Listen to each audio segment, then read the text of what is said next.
18 years ago, the world stopped to watch two little girls, Kendra and Malia Heron, conjoined twins, joined at the stomach, sharing a kidney and part of their liver. 4 years old, fragile yet unshakably alive. In the hushed corridors of a children's hospital, one decision loomed. Could they be separated? Or should they remain bound together, risking that one life might end to save the other? Inside the operating room, Dr. Rebecca Meir steadied her hands. Before her lay two tiny bodies side by side. The stakes were higher than any textbook or lecture could prepare her for. This wasn't just a procedure. It was a fight for two futures. Months before the surgery, their parents, Aaron and Jake, sat through meeting after meeting with doctors and ethicists from across the US and Europe. Every conversation circled back to the same agonizing question. Should the girls even be separated at all? The risks were brutal.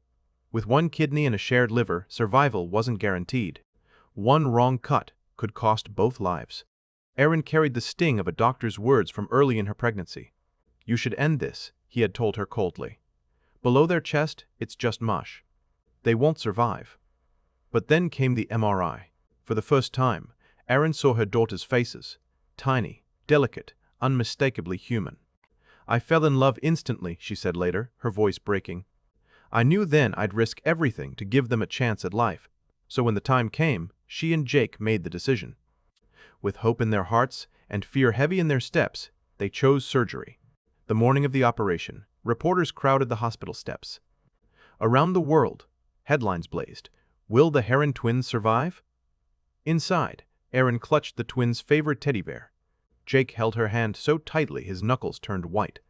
"They're fighters," he whispered. "They've come this far." In the operating room, hours passed like lifetimes. Scalpel, cautery, suction. Step by step, Dr. Meir and her team worked to untangle two lives that had never been apart. Then the sudden wail of a monitor.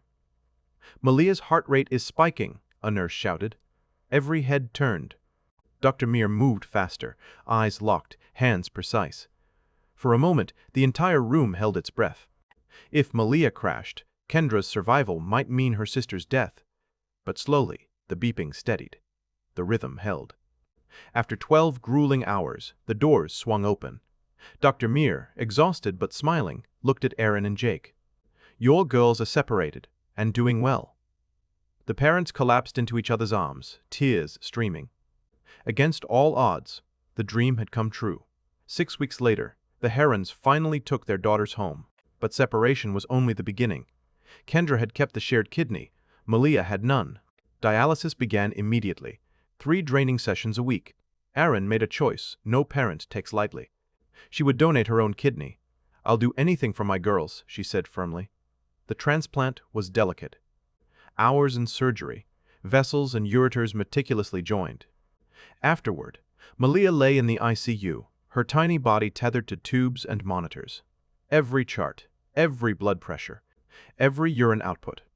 Doctors scrutinized it all, waiting for a sign that Aaron's kidney had taken hold. Finally, stability. Malia's numbers climbed, her color returned. The fight wasn't over, but hope had taken root.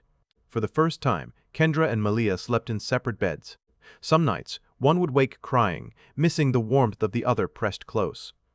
Aaron and Jake sat at their bedsides, whispering stories, singing lullabies, reminding them, "You're apart now, but you'll always belong to each other."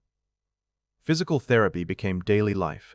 Learning to sit, to crawl, to balance, this time on their own. Later came crutches, then prosthetics. Every fall brought tears, but also determination. They made it fun, turning therapy into competitions, laughing at their stumbles, cheering each other on. Kendra loved rolling over in bed without bumping into her sister. Malia beamed the first time she hugged her parents with both arms, no one attached. But it wasn't just triumph. Their older sister Courtney often felt left out, lost in the shadow of medical schedules. Jake began carving out special moments for her fishing trips, homework, help reminders that she mattered too.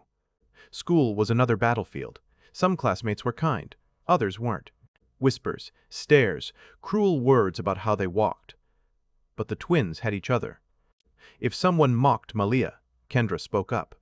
If Kendra grew quiet, Malia cracked a joke until she smiled.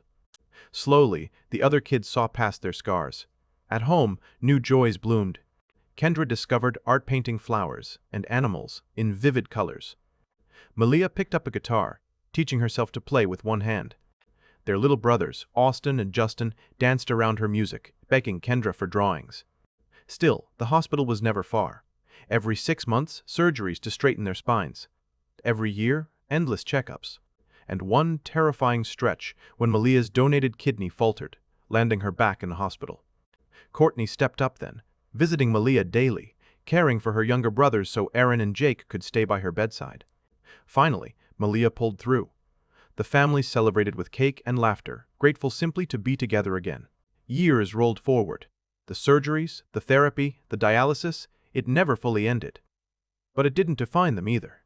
High school brought new pressures, harder classes, awkward friendships, the exhausting cycle of being asked, "Aren't you the miracle twins?" They wanted to be seen as more than a medical story. And they were. Kendra honed her digital design skills, creating logos for small businesses and even designing the school yearbook cover. Malia joined the choir, her voice carrying a raw strength that silenced rooms. Watching her sing, classmates stopped seeing scars. They saw resilience. Their bond never faded. Still sisters, still fighters, still lifting each other when the world felt heavy. Today, Kendra and Malia are young women with separate paths, but one shared journey. Their father, Jake, now leads a support group for families wrestling with impossible medical choices, offering the same strength he once needed. Their mother, Aaron, older sister Courtney, and younger brothers, Austin and Justin, remain their loudest cheerleaders. What began as a surgery watched by the world became something much larger, a lifelong testament to love, resilience, and the unbreakable bond of sisters. 18 years ago, the question was whether Kendra and Malia could survive apart. Today, they've answered with their lives, not just surviving, but thriving. They were born joined together. They grew by fighting apart. And through it all, they never stopped belonging to each other. If this story touched you, take a moment to reflect. What trials have you faced that felt too big to overcome? And what strength surprised you when you needed it most? Because as Kendra and Malia prove, sometimes the impossible isn't the end. It's the beginning.